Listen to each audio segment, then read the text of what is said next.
Here on WebDM, we love a good list, and who doesn't? I'm Jonathan Pruitt, this is Jim Davis, and today he's going to give me his top 5 wizard spells. I'm going to give the top 5 cleric spells.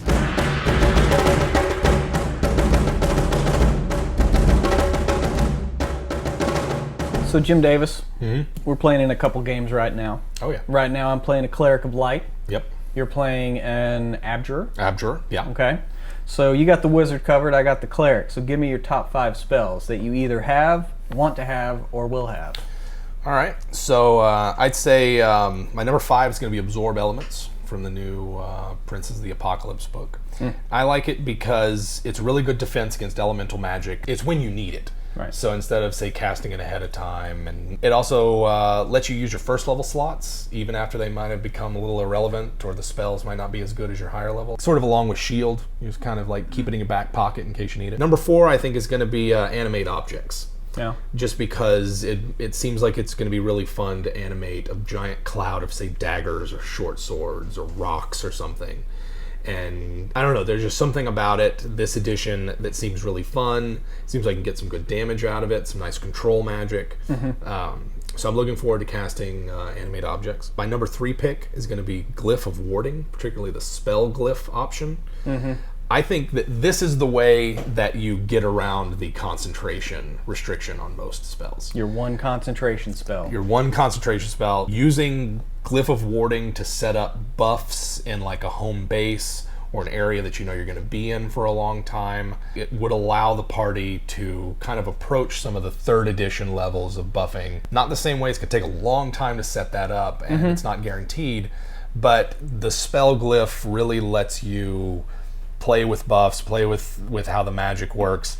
You know, if I'm a DM and I've got a character or a player who really wants to use Glyph of Warding, we have to have some hard and fast rules of where the spell originates from, who's targeted by it, that kind of thing. Number 2, Counterspell. It seems to me that Counterspell is just ubiquitous, particularly for my Abjurer because of the getting to add their ability score modifier to it. It just seems like it's a great way to shut down an enemy caster, just be like, whatever you're about to do, DM, I don't want to have anything to do with that. Counterspell on it. There you go. And number 1 spell in terms of just what excites me and sets off a lot of possibilities and just seems like a really fun thing that I can't wait to explore some more and get to know it, is going to be Simulacrum. Because that seems like there's some potential for some real abuse. Yeah.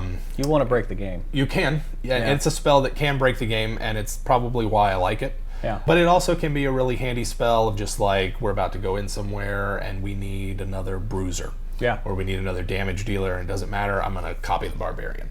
Or we're going to go in somewhere and we're going to need a lot more healing magic, I'm going to copy that Cleric.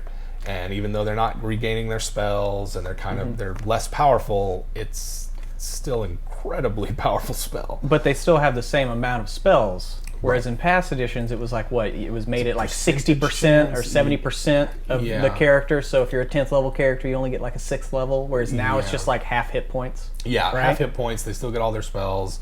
It takes a long time to cast. Yeah. One of the first things I thought of was like, I'm going to copy summoned creatures with this thing. It's a little bit, I can't do that. But what's to prevent you from taking one of the enemy captive, creating a simulacrum of him, and then sending that simulacrum back to the enemy base as a perfect copy as a spy? Yeah, right. Some body snatchers. That kind of thing. And that's why I think simulacrum tops out my top 5 list for wizard spells. Cool. Yeah.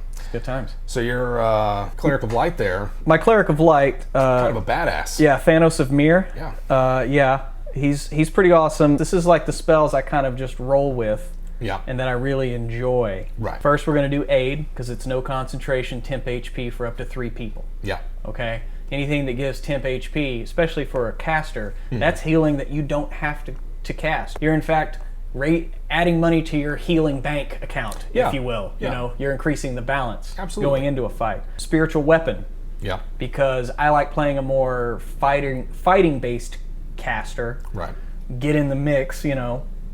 You got your Warcaster feat, so you can mix it up. You can take some hits, but you need something on your bonus action. Do a little extra damage. You got your spiritual weapon floating around. Absolutely. And again, not concentration. Yeah.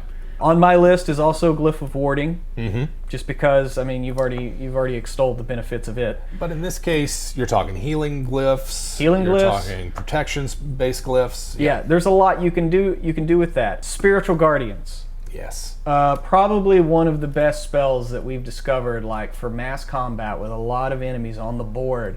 Why you don't want to cast Spiritual Guardians and have a 15-foot radius that just deals damage on your turn when you move in, and then when it's their turn again, they take damage again. Yeah. And they're slowed. And they're slowed, yeah. On top of that, while you're dealing damage with your weapon, and on your bonus attack you're dealing more damage with your spiritual weapon, I mean, you could start to deal out some heavy damage, especially you start investing like higher level spell levels. You start doing 2d8 with your spiritual weapon, 3d8 with your spiritual weapon, jacking up your spiritual guardians higher and higher, you know. But the last one would probably be banishment. Yeah. Because that's just that's a staple for clerics. You know, there's the demon, summon creatures, you're banishing them. But now you can banish just anybody for a minute. You have a couple of big bads on the field.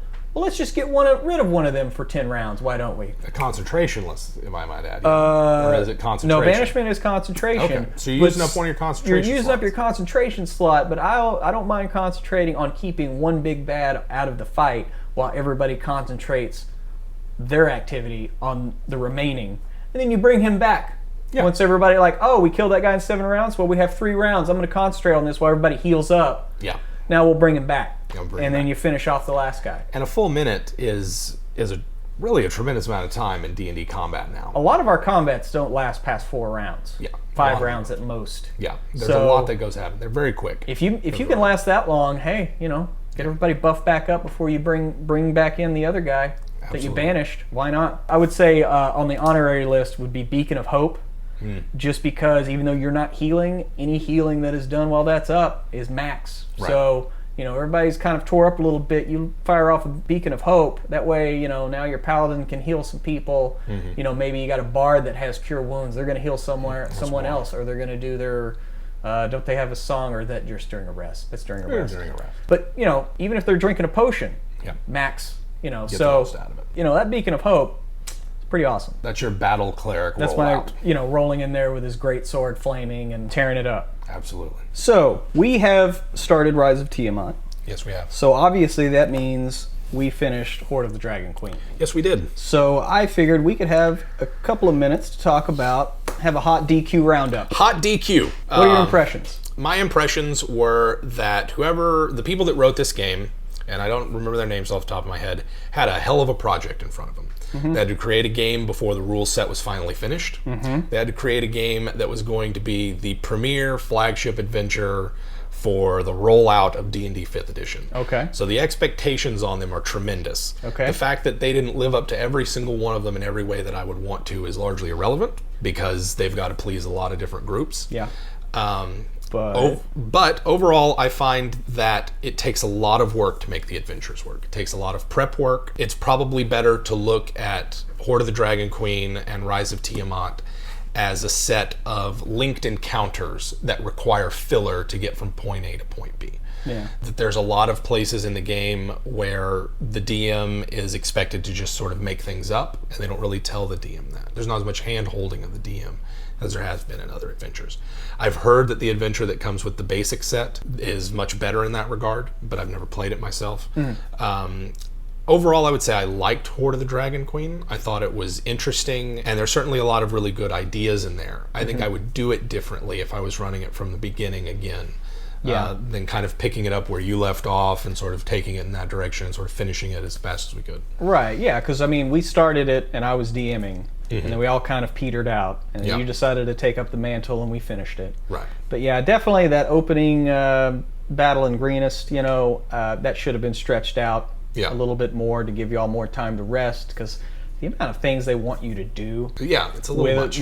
Without resting, really, because I remember reading, it's impressed, like there should be a sense of urgency you need to impress upon the players, and I'm like, but they just got done with like 4 combats. Yeah. Let them rest, you know? Right. Let them take a breather. Yeah, and if I were running that part myself, you know, what I might do is say, you know, they're part of this caravan, and then the caravan gets to Greenest and is there for half a day before the Hoard of the Dragon attack. Right. So that they have time to kind of settle in. I don't think I think if we were playing with less characters than we were running whenever you ran it, that we wouldn't have been able to get through some of those fights. Playing with 7 characters is going to help us push through some of that. So I would stretch it out. I'd have the dragon attack take place over several days. I would have the Cult of the Dragon linger in the area more, so that as the players are tasked with defending different parts of Greenest, they slowly uncover where the dragon camp is located. Then they kind of start investigating it. I might remove the mayor entirely and not have a quest giver that literally sits at the top of a tower with an exclamation point over his... Or a question mark over his head. Yes, a question mark over his head for the players to go to, and have it proceed more, well, the players show up, there's an attack on this town, what can we do? What do we need? Let's go save the mill. These people are trapped in a burning temple. Where are they all coming from? Can we go find them? Oh, there's someone already there who was doing that. And then just have that kind of build more naturally as opposed to forced. But I also think that in the later parts of the adventure, there's just a lot of good stuff there. You just have to read it, and you have to make sure that it works, make sure that the connections are there, that the players are able to get from point A to point B on their own without it feeling forced or like that they're literally on rails. Or the part with the caravan. The part with the caravan. And the lack of info about, how long were we on that caravan? 40 to 50 something days, and there's not a list of cult members you're going to meet. DMs who are playing that part of the game might want to come up with a list of 20 of so cultists. What are their names? A 1-sentence background for them, so that there's more interaction in the espionage parts of the game. Yeah, because we tried to role play that pretty heavily, and it's like, there's just not a lot for new DMs to go on, and if you're not a veteran DM or not used to winging it or making it up on the fly, it can kind of catch you off guard. Caught off guard, I find, is when I do my worst DMing. Yeah. When it's like, I didn't see that coming. And then it's like, well, I either have to say, all right, it's time, let's put that on hold, do something else, or give me 15 minutes while I figure this out. Well, good times. I will say I'm very excited about the rest of Rise of Tiamat, even though we've barely scratched the surface of it. Yeah, it started out really fun. With Rise of Tiamat, what we've played of it, that the writers sort of maybe took some of the criticism to heart, or certainly were able to present the information more clearly than they were in Hoard the Dragon Queen. Well, also I think it might be that they had a more complete rule set when they got to that part. A more complete rule set, yeah. They're also more explicit in some areas. They'll basically tell the DM, hey, make this up yourself or add this in, that kind of thing. Whereas the first one they didn't do so much of. Well, good times. Yeah. So that's that. Thanks again for watching WebDM. We're going to have new ones every Wednesday. Tell your friends. Come back next week.